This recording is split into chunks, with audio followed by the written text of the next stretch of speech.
She was only 24 when the world started to know her name. A soft voice, a warm smile, and a way of looking at people that made them feel seen. She wasn't born into fame. She came from a quiet coastal town where dreams were bigger than the streets themselves. Her father fixed boats.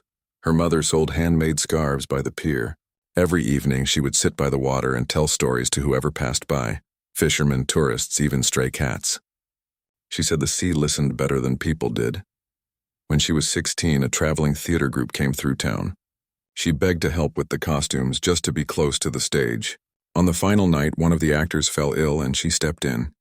No training, no script, just her voice and a heart full of stories. The audience went silent when she spoke. By the end of the night, the director told her she had something rare, something that couldn't be taught. That small moment started everything. Within a year, she moved to the city with only 2 dresses and a letter of introduction.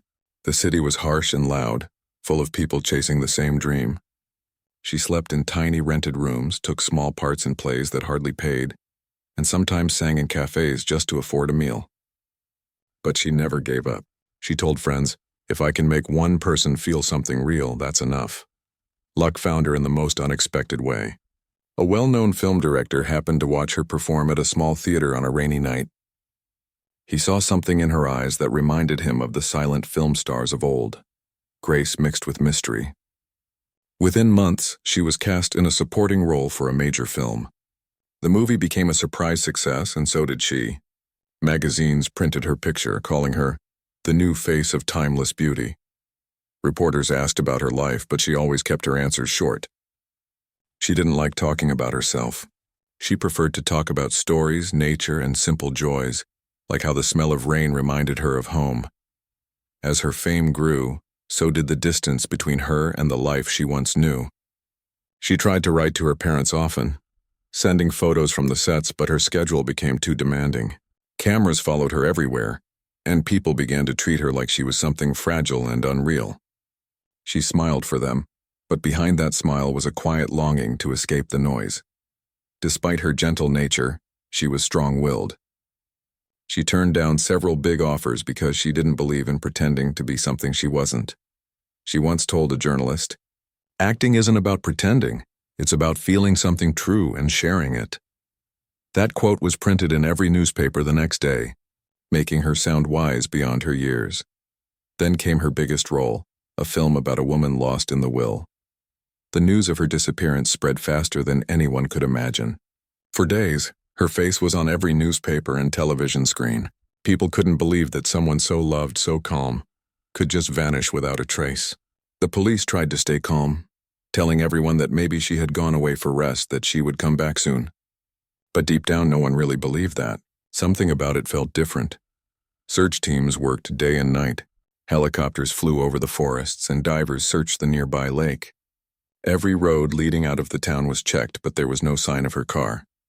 It was as if she had driven into the mist and disappeared into another world. The rain had washed away most of the tracks, leaving only mud and broken branches. People in the village whispered about strange sounds they had heard during the storm, like a crash in the distance. But no one could say where it came from.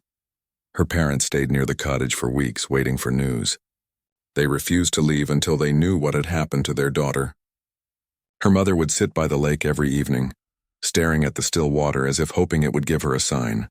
Her father spoke little, but his eyes carried the weight of hope and heartbreak. The police tried to comfort them, but every day that passed made things harder. The journalists came too, camping near the search area, asking questions no one could answer. Rumors started to grow. Some said she had been planning to run away from fame and start a new life somewhere far away. Others believed something darker had happened, that maybe she had been followed or kidnapped. A few even claimed she had been seen at a train station 2 towns over, wearing sunglasses and carrying a small bag. But when the police checked, there was no record of it. The security cameras showed nothing. The last confirmed thing anyone knew was that she had left her cottage that rainy morning, saying she would drive into town for supplies. The road she would have taken was narrow, twisting through thick forest with sharp turns and steep drops. It was beautiful but dangerous, especially in heavy rain. Some searchers believed she might have skidded off the road somewhere hidden by trees. But even after days of searching, no one found a single clue. No tire marks, no broken branches, nothing. Weeks passed, then months. The world slowly moved on, but those who loved her couldn't. Her last movie came out after her disappearance, and people filled the theaters to watch it. It became one of the highest-grossing films of the year, partly because everyone wanted to see her one last time. In the film, she played a woman lost in the wild, trying to find her way home. The final scene showed her walking into the forest, sunlight touching her face. For many, that scene felt like a goodbye she had never meant to give. Her co-stars and directors spoke about her in interviews. They said she had been quiet but kind, someone who treated everyone the same whether they were a star or a cleaner on set. They said she laughed softly, never raised her voice, and always remembered people's names. One cameraman said she used to bring coffee for the crew before filming began, saying, "You can't capture light on camera if you start the day tired." Those stories made her seem even more real, more human, and that made her loss harder to accept. Years passed, and her case became one of the biggest mysteries in the entertainment world. Some documentaries tried to solve it, going over every detail of her last days. They interviewed locals, police officers, even people who claimed to have met her after she vanished. But no new evidence ever came up. The forest where she lived became a quiet symbol of unanswered questions. Some fans even visited the area, leaving flowers near the lake. They said it felt like she was still there, somewhere among the trees watching over the place she loved. Her parents eventually went back to their hometown by the sea, though they never stopped hoping. Every year on her birthday, they lit a candle and placed it by the water. Her mother always said, "The sea carried her dreams once. Maybe it will bring her back." It became a quiet ritual that many people followed. Fans all over the country would light candles too, sharing photos and memories online. Even after all those years, she was never forgotten. The local villagers often said that strange things happened near the cottage after she disappeared. Some claimed they saw a light in the window at night, even though the place had been empty for years. Others heard soft humming near the lake, like a voice carried by the wind. No one could explain it, but they all felt something sacred about that area, as if her spirit still lingered there. A retired police officer who had worked on the case once said that he had never been able to let it go. He had searched for months after the official investigation ended, convinced there was something they had missed. He remembered how the land changed quickly in that region. Heavy rain, falling trees, shifting soil. He believed she might have gone off the road somewhere deep where no one had looked, hidden by nature itself. Sometimes, he said, the earth keeps secrets longer than people can imagine. Her cottage eventually fell into disrepair. The paint peeled off and vines grew along the walls. Tourists passing through the area would stop to take photos, calling it the House of the Vanished Star. Inside, old papers and letters still lay scattered across the desk. Her notebook, the one where she had written about disappearing, was kept safely by her family. Her handwriting looked calm, steady, as if she had written those words knowing something we didn't. One day, a journalist visited her parents to write a piece for the anniversary of her disappearance. He found them older but still gentle, sitting by the same window overlooking the sea. Her mother said she dreamed about her daughter often, not as a famous actress, but as the little girl who used to tell stories by the water. "In my dreams," she said, "she always smiles and says she's fine. Maybe that's how I know she found peace." The journalist asked if they still believed she was alive. Her father paused for a long time before answering. "I don't know," he said softly, "but I do believe she's somewhere beautiful. She loved nature too much to leave it behind." Over time, her story became legend. People told it like a haunting fairy tale. The girl who rose to fame grew tired of the noise and vanished into the wilderness she loved. Some said she had chosen to live quietly under a new name, far from cameras and crowds. Others believed she had met an accident hidden by time and trees. But no one knew the truth, and perhaps that mystery was what kept her story alive. Still, not everyone gave up. Every few years, hikers or nature photographers claimed to find small clues: an old piece of cloth, a rusted mirror, a car part deep in the forest. But when the police followed up, nothing matched her case. The land had changed too. Much. Forests had grown thicker, paths had disappeared, and rivers had shifted their course. Nature had covered everything like a blanket protecting its secret, and so the mystery remained. Decades went by and the world changed, but her story continued to whisper through time. People still spoke of her when they saw her films on late-night TV. Young actors looked up to her as someone who chased truth more than fame. Her calm voice, her kind smile, and her strange disappearance became part of film history. No one could have known that one day, years later, nature itself would reveal what had really happened. That the very forest that had hidden her for so long would one day open its hands and tell the story the world had been waiting to hear. When the truth was finally confirmed, the world reacted with quiet sadness. The news reports were calm and respectful, showing the forest where her car had been found. The old road curved through the mountains, surrounded by tall trees that had stood there long before the tragedy, and would stand long after. For years, people had passed nearby without knowing that she was resting just a few steps away. It felt strange to think that all the answers had been right there, hidden under the roots and soil, waiting for the right moment to be found. Experts and journalists returned to the area, but this time there were no flashing lights or loud questions. There was only stillness. The air was heavy with rain, the same kind that had fallen on the day she disappeared. The sound of water dripping from the branches seemed almost like whispers.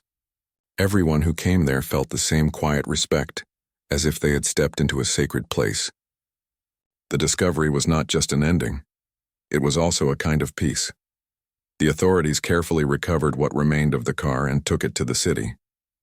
There were few items left inside, but each one told a story. A notebook with pages faded by time, a small pendant, and a single shoe covered in earth. The notebook was damaged, but some words could still be read. They were short notes, thoughts about the weather, lines from poems, and small reminders like buy candles and write before sleep. It showed that her last days were not filled with fear or plans to escape, but with ordinary moments. She had been living simply, quietly, just as she had always wanted. Her remains were identified through records kept from her early career. When the confirmation came, people who had once worked with her shared their memories again. Old film reels were replayed, and her gentle smile filled screens once more. But this time there was a different tone in how people spoke about her. They didn't talk about the mystery anymore. They talked about the person she was, the way she treated others kindly, the calm presence she brought to every set, and the way she made even silence feel meaningful. The journalist who had helped revive the case attended the quiet ceremony held near the lake where she had once lived. It was not a grand event. There were no flashing cameras or red carpets, only a few people who truly cared. A small wooden bench was placed near the water, with a plaque engraved with her initials. The journalist sat there as the wind blew softly through the trees. He thought about how her story had come full circle. She had come to the mountains searching for peace, and in the end, that same nature had protected her until the world was ready to understand. Soon after, people began visiting the place, not as tourists chasing a mystery, but as admirers of someone who had lived with grace and humility.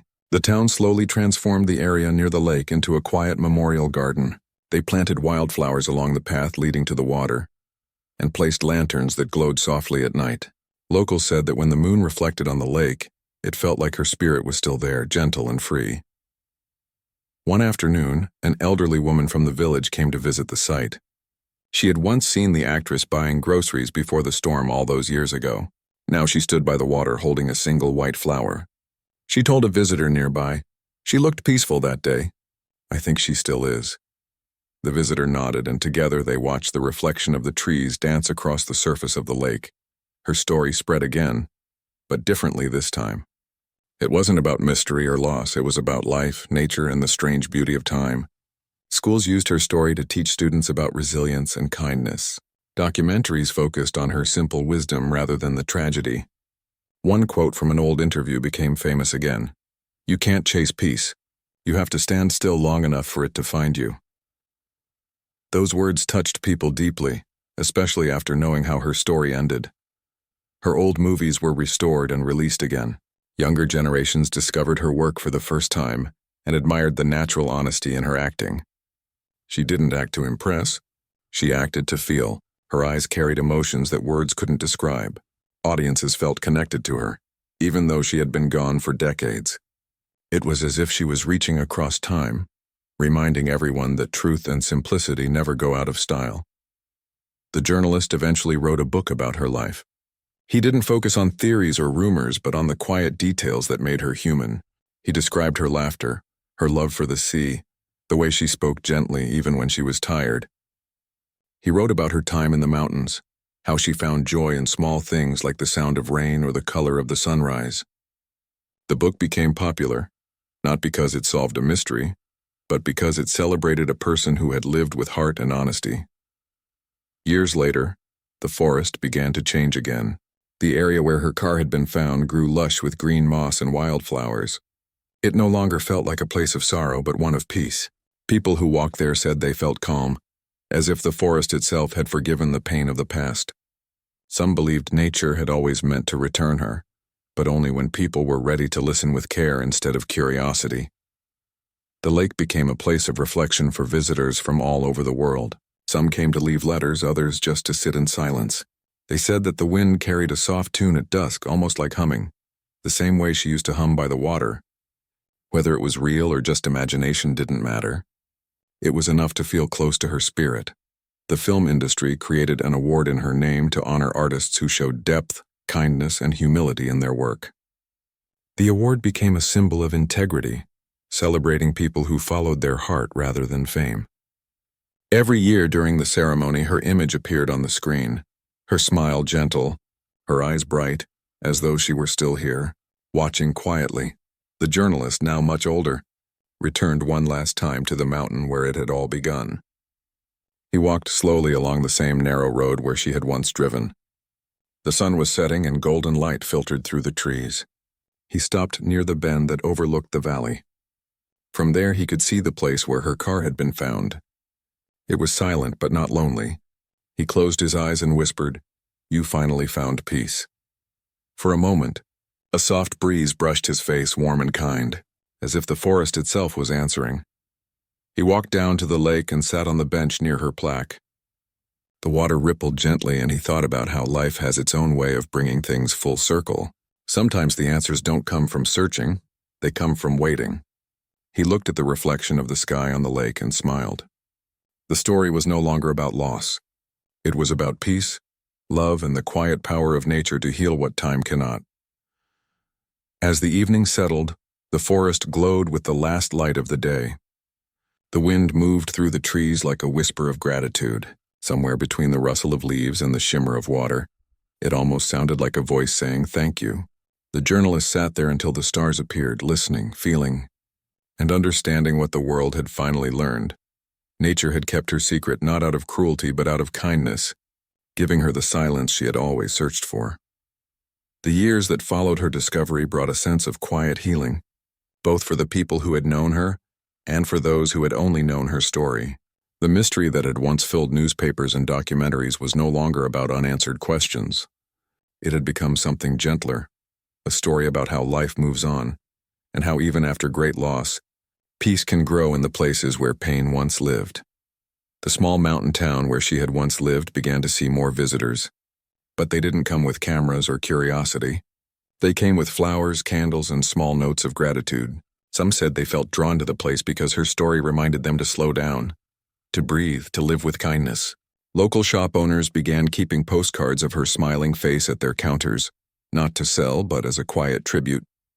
Her image, once printed on movie posters across the world, now lived in the hearts of people who admired her not as a celebrity, but as a human being who had simply tried to find peace. A museum in the nearby city opened a small exhibition dedicated to her life and work. It wasn't large or extravagant, just a few rooms filled with photographs, letters, and film clips. Visitors walked slowly, often stopping for long minutes at a single photo. There was something powerful in her eyes, something timeless. One section of the exhibit displayed items found near her car, restored and preserved. The notebook, though faded, sat beneath glass. People read the short lines written in her own hand. Thoughts about the rain, dreams about future roles, simple reminders to call her mother. It reminded everyone that she hadn't been lost forever in mystery. She had simply lived and loved like anyone else. The journalist who had once dedicated years to uncovering the truth continued to share her story at events and schools. He didn't speak of tragedy anymore. Instead, he spoke of what she had taught him through her silence. He told students, "Sometimes the world moves too fast and people forget what truly matters. Her story reminds us to stop, listen, and let nature speak. It knows more than we think." His talks became popular not because of drama but because of their calm wisdom. In the film industry, her influence quietly returned. Young actors studied her performances and spoke about how real she felt on screen. Directors referenced her style when teaching authenticity and emotional honesty. One filmmaker even said, "She didn't just act. She lived in front of the camera." Her presence became a guide for those who wanted to bring truth back into storytelling. Every few years, retrospectives of her films were shown in theaters, and audiences, young and old, watched in silence, feeling as though they had rediscovered someone they had always known. The award created in her name grew in significance. It wasn't given to the most famous or glamorous artist, but to the one who carried empathy, humility, and integrity in their work. Winners often said it was the most meaningful recognition they had ever received. During the ceremonies, her image would appear on the screen. Her eyes soft, her smile timeless, and for a few moments everyone would remember the woman who had inspired it all. Her legacy was no longer about loss, but about the quiet strength of authenticity. In the village, seasons continued to pass as they always had. The wildflowers near the lake changed colors with the year.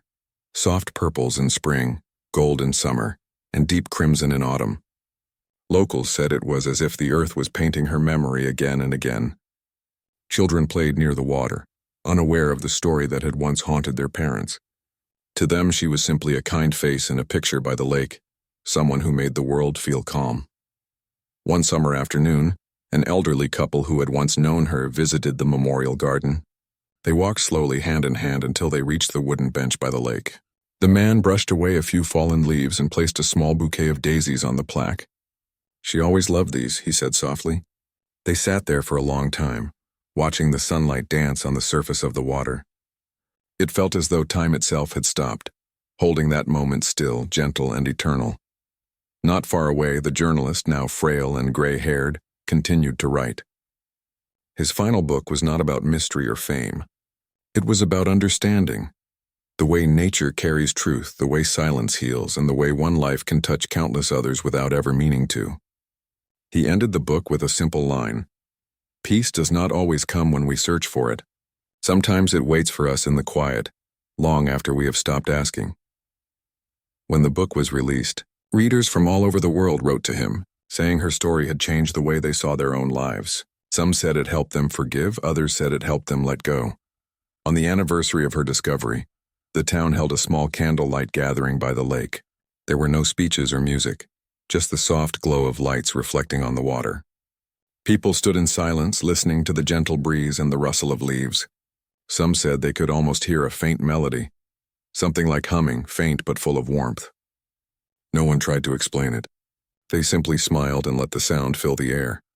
The night sky above the mountains was clear and full of stars. A gentle mist rolled across the lake, making it shimmer like glass. For a moment, the forest, the water, and the people all seemed connected in a single breath of peace. It was as if nature itself was saying that everything had finally come home. As time continued to move forward, her story became less about sadness and more about serenity. She was remembered as the actress who had once vanished, yes, but also as the woman who found a different kind of immortality, one that could not fade with fame or time. Her story became a reminder that even when the world forgets, nature remembers. It holds on to every whisper, every echo, until the time is right to let it be known. Generations later, people still visit the lake. They bring their children, tell them about the actress who once lived nearby, and explain how she taught the world that peace is not something we find, it's something we become. The children listen quietly, looking out over the water, and though they may not fully understand, they feel the calm that lingers in the air. The journalist's bench still stands by the lake. The wood has aged, but it remains strong. On quiet evenings, when the wind moves through the trees, the sound is soft and comforting, almost like a sigh. If someone happens to sit there alone, they might feel a gentle breeze brush their cheek, as if the past itself were saying, "You're not alone. Everything is as it should be." And so, the story of the actress who mysteriously disappeared did not end in darkness or sorrow. It ended in peace, in stillness, and in the soft whisper of nature reclaiming what was always its own. The forest continued to grow. The lake continued to shine, and her spirit, once lost, became part of the world she had always loved. A quiet, eternal presence reminding everyone who heard her story that even the deepest mysteries can bloom into beauty, given time.